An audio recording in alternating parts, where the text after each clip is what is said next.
गज्जू मलारी उत्तराखंड की एक love story. ये कथा उत्तराखंड के उत्तरकाशी के रवाई घाटी की दोरी भीतरी में घटित प्रेम गाथा है। बहुत समय पहले की बात है। उत्तरकाशी के रवाई घाटी में एक चरवाहा रहता था जिसका नाम था गज्जू। वो वहां के जंगलों में अपनी भेड़ें चराकर अपना जीवन यापन करता था। वो घुमक कर जीवन यापन करता था। उधर मलारी सौंदान की विवाहित पुत्री होती है।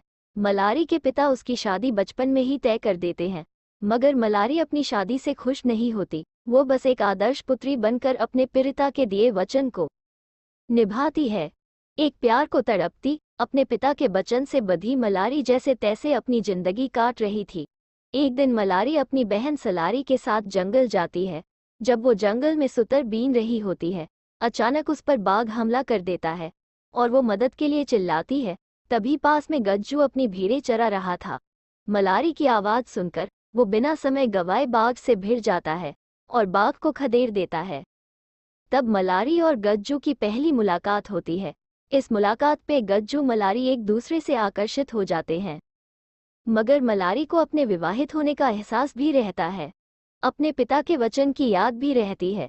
वो इस प्रेम पाश से दूर रहने की बहुत कोशिश करती है, मगर प्रेम और स्नेह के बिना जिंदगी जी रही मलारी बहुत समय तक अपने आप को रोक नहीं पाती और गज्जू के मोह पाश में पड़ जाती है।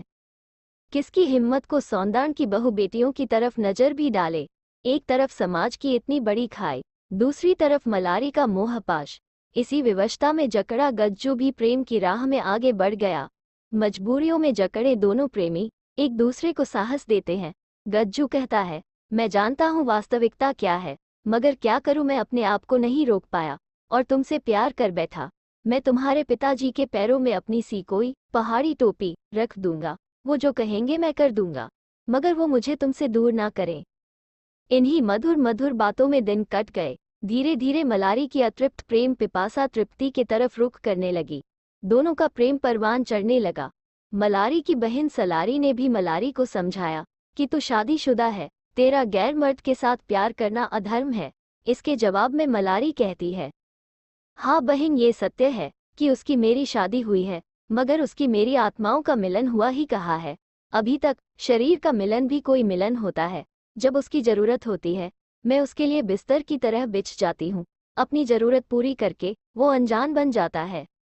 मैं तो बस बाबा का वचन निभा रही हूँ, मगर अब मैं गज्जू के मोहपाश में बंधती जा रही हूँ। गज्जू से मेरा आत्मा का मिलन है।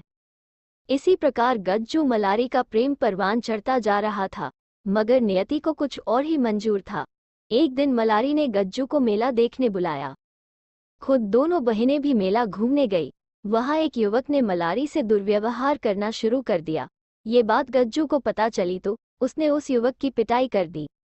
दुर्भावना से ग्रसित उस युवक ने गांव में सबको बता दिया कि गज्जू मलारी की प्रेम प्रसंग चल रहा है।